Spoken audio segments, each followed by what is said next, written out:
नमस्ते विद्यार्थी मित्रों। कक्षा 9वीं में हिंदी में संचय भाग 1 में 5वां पाठ है हामिद खां। वो आज पढ़ेंगे, जिसकी लेखक है एस.के. पोटेकर। दोस्तों, धार्मिक एकता पर आधारित ये पूरा पाठ है, जिसमें लेखक ने अपने अनुभव हमारे सामने प्रस्तुत किए हैं। लेखक जब तक्षशिला जाता है, जो पाकिस्तान में स्थित है, तो वहाँ पर उनकी मुलाकात हामिद खां से होती है। तो हामिद खां से मुलाकात होती है, फिर उनके बीच जो भी बातचीत चलती है, पूरा पाठ जो है इसी में है और संदेश भी हमारे सामने प्रस्तुत होता है धार्मिक एकता का। तो आइए शुरू करते हैं। पहले मैं इस पाठ की समरी आपके सामने रखूंगा, उसके बाद हम मुद्दों पर आधारित हम पूरे चैप्टर को समझने की कोशिश करेंगे। तो सबसे पहले लेखक जो है तक्षशिला में आग जलने की खबर, लेखक जब पढ़ते हैं, अखबार पढ़ते हैं, तो तुरंत उनकी नज़र जाती है तक्षशिला में आग जली। तो तक्षशिला की याद आते ही, वो पढ़ते ही उनको याद आता है अपना हामिद खां, जो दोस्त है, जो उनको पहली मुलाकात में मिला था। तो वो तुरंत अपने ईश्वर से, अपने भगवान से वो प्रार्थना करते हैं लेखक कि हे भगवान, मेरे मित्र हामिद खां और उनकी दुकान, उनकी होटल जो है उसको सलामत रखना। फिर लेखक आगे बात करते हैं कि 2 साल पहले वो तक्षशिला खंडहर देखने गए थे। तो वहाँ पर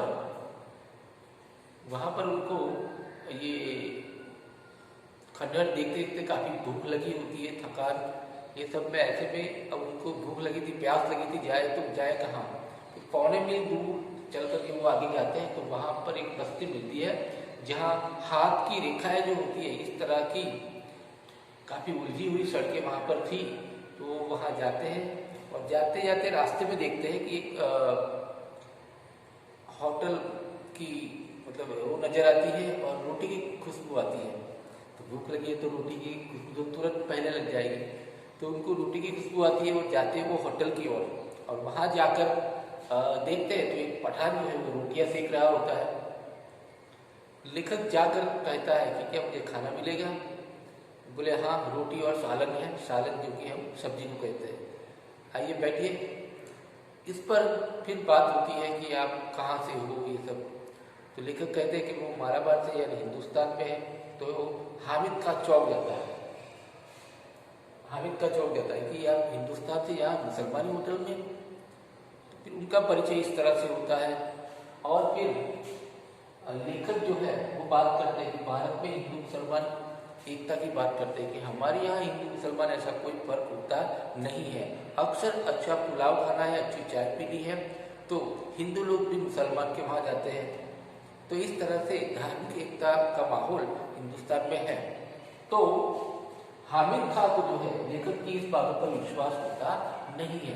वो कहते हैं ये हो ही नहीं सकता, हमारे यहाँ तो ऐसा है ही नहीं, हमारे यहाँ आए दिन यहाँ दंगे होते रहते हैं, लड़ाइयाँ होती रहती है हिंदू मुसलमान के बीच। तो उनको यकीन नहीं होता है। फिर लेखक बताते हैं कि हमारे मालाबार में, यानी हिंदुस्तान में, ऐसा है कि या हिंदू लोगों के बीच में भी, उनकी बस्ती के बीच में भी कभी कहीं कहीं मस्जिद भी होती है, वहाँ पर वो लोग अपना नमाज अदा करते हैं। तो इस तरह से हिंदू मुसलमान के वहाँ खाते हैं, मुसलमान हिंदू के वहाँ खाते हैं, ये सब हमारे यहाँ तो चलता है, ये सब होता है। तो हामिद खां को बड़ी खुशी भी होती है और ताज्जुब भी होता है कि काश मैं ऐसा माहौल मेरी आंखों से देख सकता है। आखिर में खाना खाने के बाद लेखक पैसे देते हैं, पर हामिद खां मना करता है। उसे बहुत खुशी होती है कि इस तरह से धार्मिक एकता की जो बात हो रही थी, काफ़ी खुशी थी। इसलिए उन्होंने कहा कि आप मेरे मेहमान हैं। लेखक को कहा कि आप मेरे मेहमान हैं, मैं आपसे पैसा नहीं ले सकता। आखिर में जिद की जब लेखक ने, तो वो पैसा ले करके वापस लेखक को दे देते हैं और कहते हैं कि आप वापस जाओ तो हिंदुस्तान में मुसलमानी होटल में जाना और वहाँ पुलाव खाना और मुझे याद करना है। तो इस तरह से धार्मिक एकता पर आधारित ये पूरा पाठ काफ़ी मज़ेदार है। आइए हम देखते हैं।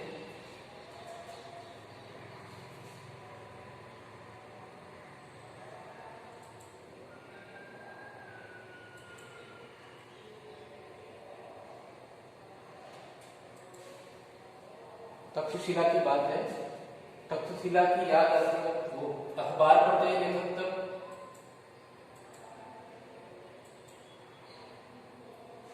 तक्षशिला में आग जली।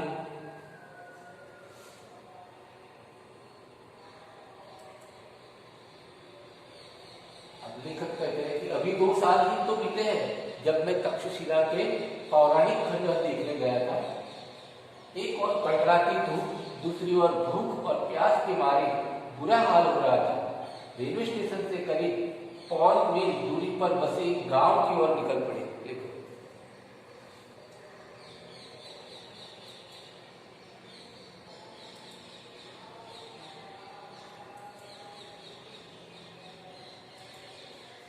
फिर आगे बात की है कि ये बस्ती, ये गांव कैसा था कि वहाँ की सड़कें टेढ़ी मेढ़ी, जैसे हाथों की लकीरें होती है इस तरह से टेढ़ी मेढ़ी सड़कें, इतनी मतलब ऐसी बस्ती थी जो काफी उलझी हुई थी।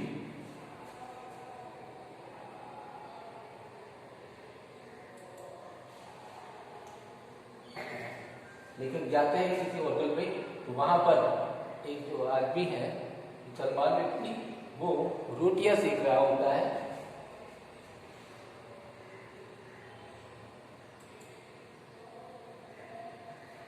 फिर लेखक से बात होती है तो वो बताते हैं अपने आप को कि मैं हामिद हूँ, और वो जो बैठे हैं रियल आदमी बुजुर्ग है वो उनके अब्बू है।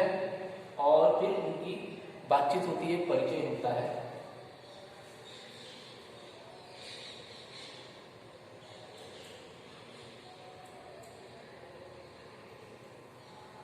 तो ये हामिद खान और लेखक के बीच में जो संवाद है वही अहम है इस पाठ में। देखिए, लेखक कहते हैं कि खाने को कुछ मिलेगा। मैंने धीमी आवाज से पूछा। चपाती और सालन है, वहां बैठ जाइए, हामिद खान ने कहा। उसने एक बेंच की तरफ इशारा करते हुए कहा। मैं बेंच पर बैठकर रुमाल से हवा करने लगा। मैंने दुकान के भीतर झांक कर देखा। बेहतर मिट्टी से लिपा हुआ आंगन, दूर से सटी हुई दीवारें, वहां का माहौल है।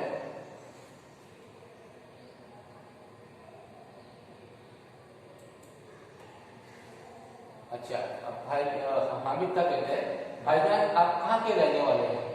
चपाती को अंगारों पर रखते हुए उस अधेड़ उम्र के पठान ने पूछा। मलबार की, मैंने जवाब दिया। जवाब दिया कि वो मलबार से है। उसने यह नाम नहीं सुना था। हामिद खान आटे को हाथ में लेकर गोलाकार बनाते हुए पूछा, यह हिंदुस्तान में ही है ना? लेखक ने कहा, हाँ, भारत के दक्षिणी छोर, मद्रास के आगे।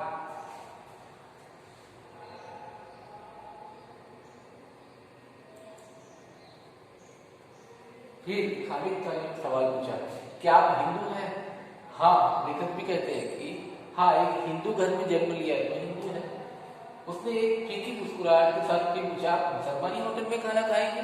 उनको ताज्जुब हुआ। लेखक कहते हैं, क्यों नहीं, हमारे यहाँ तो अगर बढ़िया चाय पीनी हो या बढ़िया पुलाव खाना हो तो लोग बेखटके मुसलमान होटल में ही खा जाया करते हैं।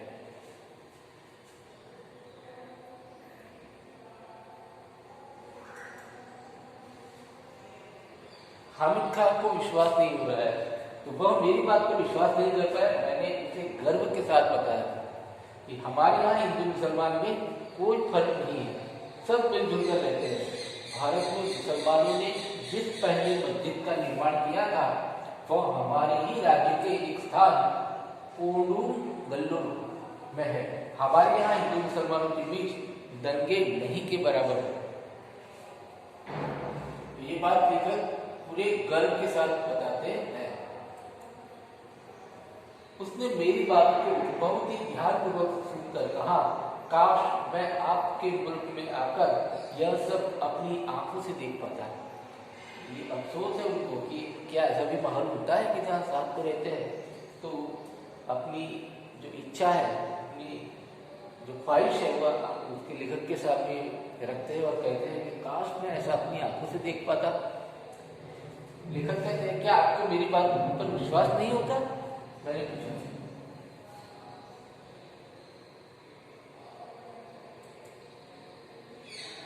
अब हामिद क्या कहते हैं, मुझे मुझे आपकी बात पर तो पूरा यकीन हो गया है, पर मैं इस पर ईमान नहीं कर सकता कि आप हिंदू हैं, क्योंकि यहाँ कोई भी हिंदू आपकी कही हुई बातों पर इतने फख्र के साथ किसी मुसलमानों से नहीं कह सकता।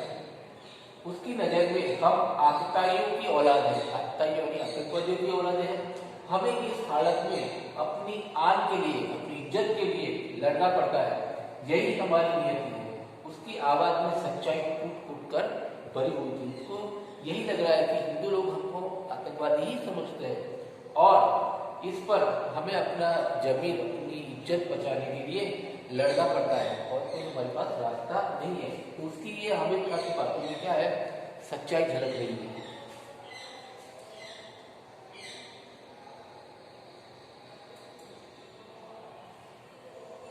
अब बात होती है आगे नाम की। आपका शुभ नाम मैंने पूछा तो हामिद खान ने कहा हाँ हामिद खान। वो जो चारपाई पर बैठे हुए मेरे अब्बाजान हैं। अच्छा आप 10 मिनट तक इंतजार कीजिए, सालन अभी पक रहा है। मैं इंतजार करने लगा। लेखक इंतजार करते हैं खाने के लिए या खाना तैयार हो जाए।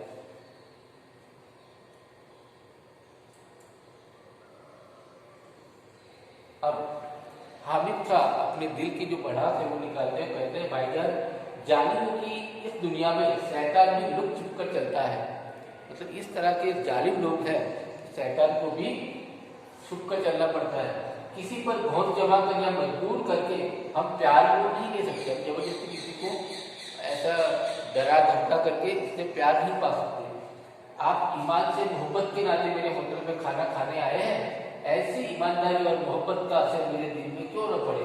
अगर हिंदू और मुसलमान ईमान से आपस में मोहब्बत करते तो कितना अच्छा होता। धीमी स्वर में बोलते हुए वह अंगीठी से आखिरी चपाती उतारकर खड़ा हो गया।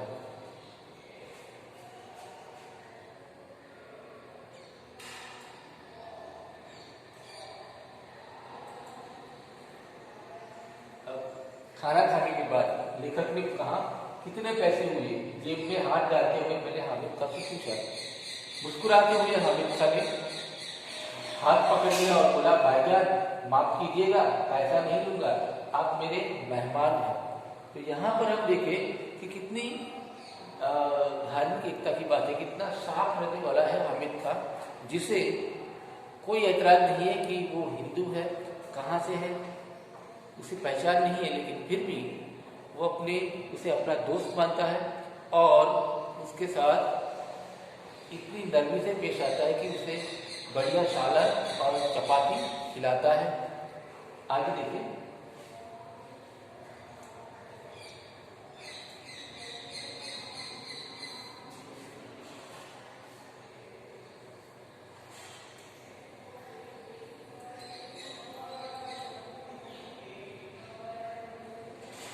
अच्छा, जब हामिद खान ने पैसे दिए तो लेखक ने मना किया। मेहमान नवाजी की बात अलग है, एक दुकानदार के नाते आपको खाने के पैसे देने पड़ेंगे, आपको मेरी मोहब्बत की कसम। लेखक ने अपनी मोहब्बत की कसम दे करके हामिद खान को कहा कि आप कृपया पैसे दे दीजिए। 1 रुपये के नोट को मैंने हामिद खान की ओर बढ़ाया। वह सकुचा रहा था, वो झिझक रहा था। उसने वह रुपया लेकर मेरे हाथों में रख दिया, यानी उसकी कसम भी नहीं तोड़नी थी। पैसा ले लिया और फिर वापस उसको दे दिया। हामिद खान ने कहा भाईजान मैंने खाने के पैसे आपसे ले लिए हैं, मगर मैं चाहता हूं कि यह आप ही के हाथों में रहे। आप जब हिंदुस्तान पहुंचे तो किसी मुसलमानी होटल में जाकर इस पैसे से पुलाव खाए और तक्षशिला के भाई हामिद खान को याद करें।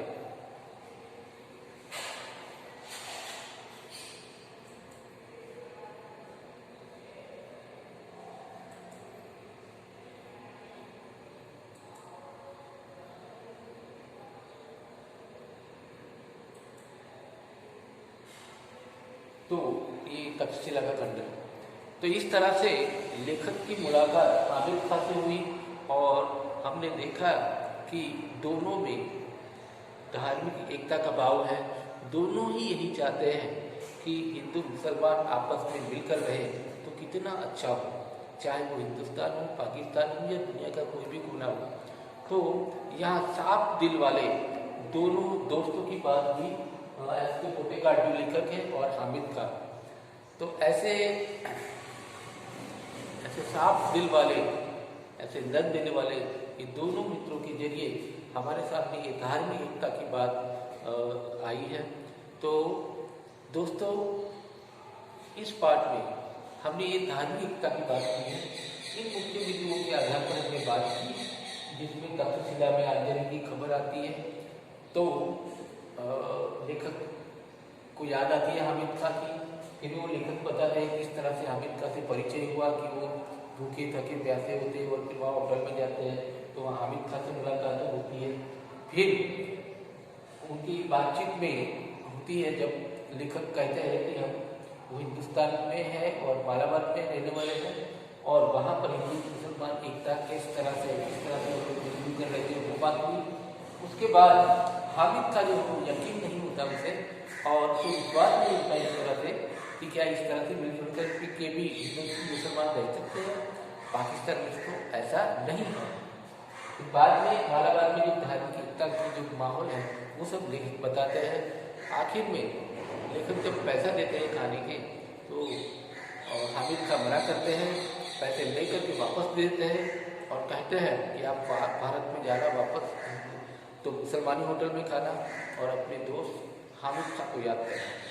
तो इस तरह से ये बढ़िया पाठ है और आप सभी से निवेदन है पाठ्य पुस्तक से पाठ पढ़े, दूसरे रेफरेंस बुक से भी पढ़े और इस चैप्टर को अच्छे से समझे और अगले वीडियो में हम प्रश्नोत्तर की चर्चा करेंगे।